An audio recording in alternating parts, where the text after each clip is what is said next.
The courtroom was silent when my sister looked me dead in the eyes and said I had forged our mother's signature. I couldn't breathe. The lawyer slid a document across the table like it was proof. Like it was over. Everyone in that room believed her. Even my mother's oldest friend, sitting 3 rows back, slowly looked away from me. I had nothing. No evidence. No witness. No voice. My sister had spent 8 months building a lie so perfect that even I started questioning my own memory. And then the judge leaned forward, adjusted his glasses, and asked my sister one single question. She went completely pale. Why would that question terrify someone who was telling the truth?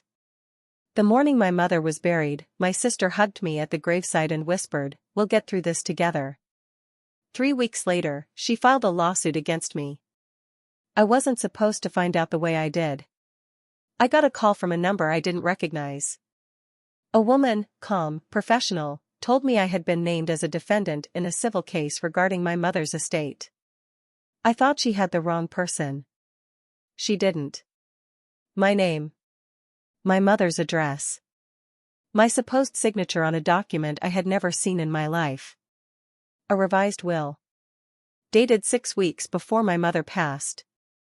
In it, I was removed entirely. My sister, Dana, had apparently filed it with a probate attorney downtown. Everything was legal on the surface. Notarized. Witnessed. Clean. Too clean. I drove straight to Dana's house. She answered the door in her bathrobe, coffee in hand, like she'd been expecting a neighbor, not me. She didn't look guilty. That scared me more than anything. "I didn't want you to find out like this," she said. Not, "I didn't do it." Not, "There's been a mistake." Just, "I didn't want you to find out like this." I pushed inside. She let me. That should have been my first warning. On her kitchen counter, beneath a grocery list and a set of keys, was a yellow envelope with the name of a law firm printed in the corner. The same firm handling the estate. I wasn't supposed to see it. But I did. I asked her point blank. "Did you forge Mom's signature?" She took a slow sip of her coffee. Set the mug down gently. "You should talk to my lawyer," she said. That night I went through every document my mother had ever given me. Every birthday card. Every handwritten note from the hospital. And I found something. A letter. Dated 8 months before my mother's death. My mother had written it by hand, shaky letters, clearly written when she was already sick. It was addressed to me. But it had never been mailed. "If something happens to me," it began, "and things don't seem right, check the blue folder. The one Dana doesn't know about." I had never heard of a blue folder. I didn't even know where to start looking. But now I understood one thing clearly.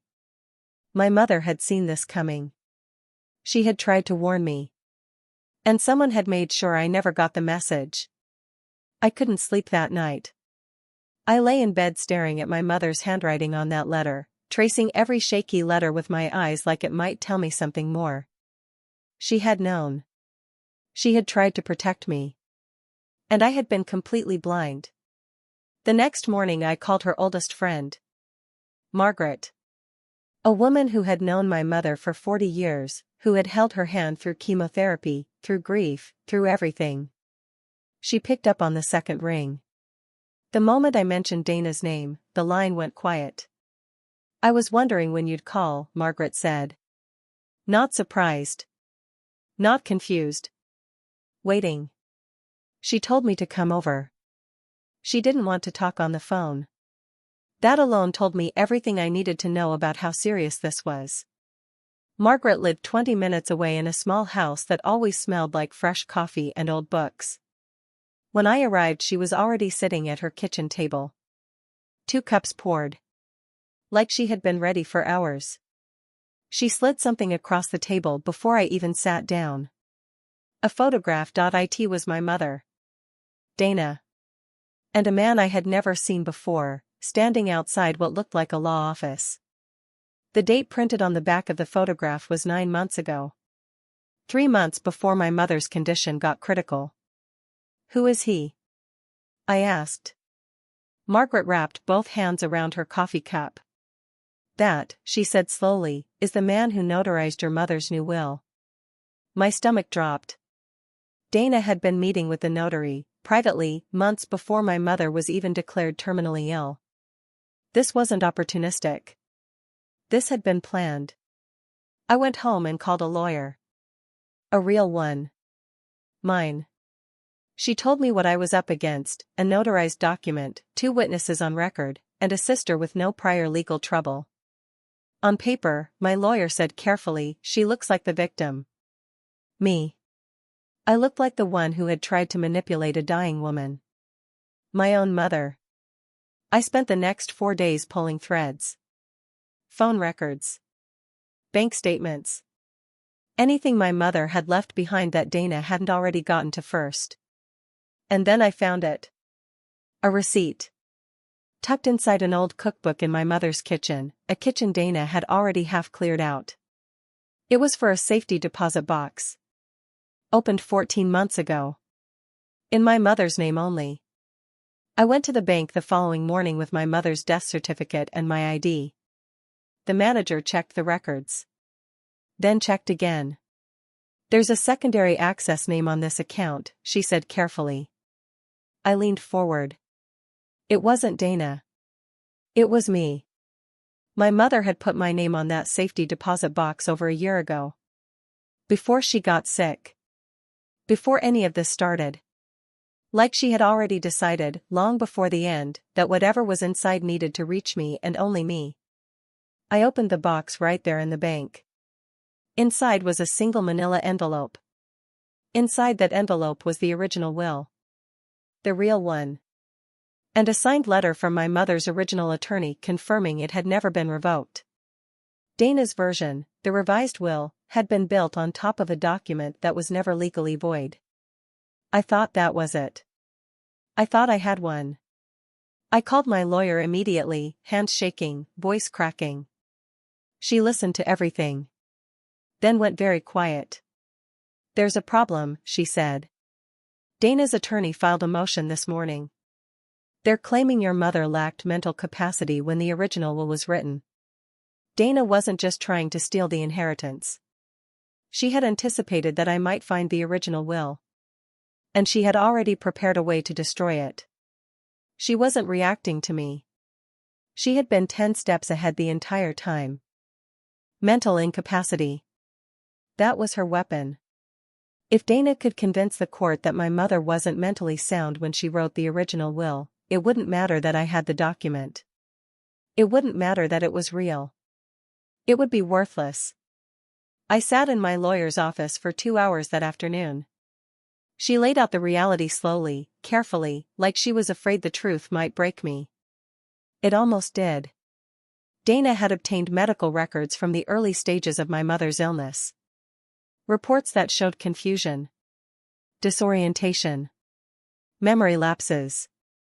On paper, taken out of context, my mother looked like a woman who hadn't known what she was signing.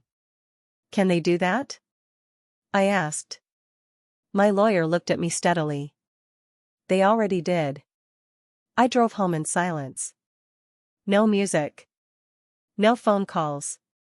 Just the sound of my own breathing and the growing feeling that no matter how much truth I uncovered, Dana had already built walls around every single piece of it. That night I couldn't eat. I sat at my kitchen table with the manila envelope in front of me and read my mother's original will for the 4th time. And I noticed something I had missed before. A line. Near the bottom. In smaller print. This document was prepared in the presence of and read aloud to the undersigned by Attorney Gerald H. Moore, who confirms the undersigned demonstrated full understanding and intent. Gerald H. Moore. I wrote the name down. My lawyer tracked him down within 24 hours. He was retired. Living quietly in a small town 4 hours away. She called him on a Tuesday morning. He called her back within the hour. Gerald Moore remembered my mother. He remembered that appointment specifically, because my mother had insisted on something unusual. She had asked him to record the session. Audio. A full recording of my mother, clear-voiced, sharp, deliberate, explaining exactly what she wanted and exactly why. Gerald Moore had kept a copy in his personal files for 14 years. We had our evidence. A recording that proved beyond any reasonable doubt that my mother was completely lucid when she signed that will. Dana's mental incapacity argument was about to collapse. I made the mistake of feeling relieved.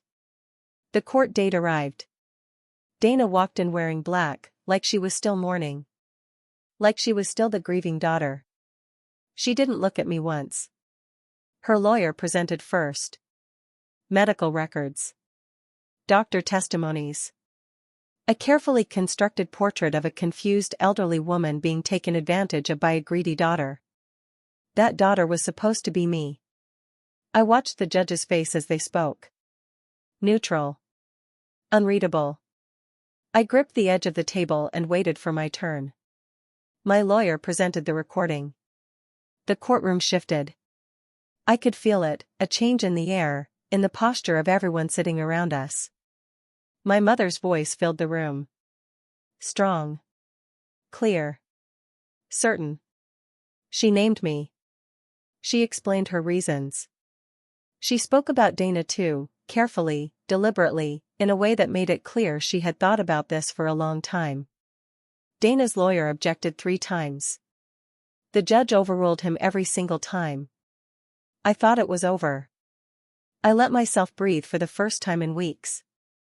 And then Dana's lawyer stood up one final time and said 4 words that turned everything to ice. We have a witness. Second twist, the witness was Margaret. My mother's oldest friend. The woman who had handed me the photograph. The woman who had poured me coffee and looked at me with sad knowing eyes. She took the stand slowly. She didn't look at me. And she testified, quietly, carefully, devastatingly, that my mother had expressed regret about the original will in the final weeks of her life. That she had told Margaret she felt pressured. That she had felt afraid. Of me. The room tilted. My lawyer grabbed my arm under the table. I couldn't speak. Couldn't move. Margaret had been Dana's witness the entire time. The coffee. The photograph. The warning. It had all been staged to make me feel like I had an ally. So that when she betrayed me in court, I would have no time to prepare. Dana had sent her to me. And I had walked straight into it. I looked across the courtroom at my sister for the first time that day. She was looking back at me now. And for just a fraction of a second, so fast I almost missed it, she smiled. I had one night. One night before the judge reconvened to deliver a preliminary ruling on whether the original will would even be admissible. One night to find something, anything, that could explain why Margaret had done this. I didn't sleep. I went back through everything. Every conversation. Every detail. Every moment that had felt slightly wrong but that I had ignored because I was too consumed by grief to think clearly. And then I remembered something Margaret had said when I first arrived at her house. I was wondering when you'd call. Not surprised. Not confused. Waiting. I had taken that as concern. As loyalty. But she had known I was coming because Dana had told her I would. I pulled up my mother's phone records, the ones my lawyer had obtained through the discovery process. I searched for Margaret's number. They had spoken 47 times in the last 4 months of my mother's life. That wasn't unusual. They were best friends. But then I filtered the calls by duration. 39 of those calls were under 2 minutes. But 8 of them, all made in the final 6 weeks, lasted over an hour each. Long, private conversations. While my mother was bedridden. While Dana was supposedly the devoted daughter managing everything. I called my lawyer at midnight. She picked up. I told her what I had found and what I suspected. She was quiet for a long moment. I need you to trust me, she said finally. Don't do anything else tonight. Just come to court tomorrow. I didn't ask why. Something in her voice told me she already knew something I didn't. The next morning the courtroom felt different. Heavier. Stiller. Dana arrived with her lawyer and 2 associates. Organized. Confident. Margaret sat in the gallery 3 rows back, the same seat she had been in on the very first day. The judge called the session to order. Before Dana's lawyer could speak, my lawyer stood up. She requested permission to submit one additional piece of evidence. Dana's lawyer objected immediately. The judge studied the document my lawyer had placed before him. He overruled the objection without looking up. What my lawyer had obtained overnight, through an emergency records request, were financial documents. Specifically, transactions made from my mother's personal account in the final 3 months of her life. 14 transfers. Each one between $3,000 and $8,000. All of them going to the same account. Not Dana's account. Margaret's. The courtroom shifted so sharply I could feel it in my chest. Dana's lawyer was on his feet immediately, objecting, arguing, speaking over everyone. The judge raised one hand and silenced the entire room. Then he turned to Margaret in the gallery, adjusted his glasses, and asked her one single question. "Ma'am, did you receive money from the deceased's account while simultaneously agreeing to serve as a witness for the defendant?" Margaret went completely pale. She opened her mouth, closed it, looked at Dana. Dana looked away. In that silence, in that one devastating moment, everything collapsed. Margaret had been paid. Paid to befriend me. Paid to hand me that photograph and build my trust.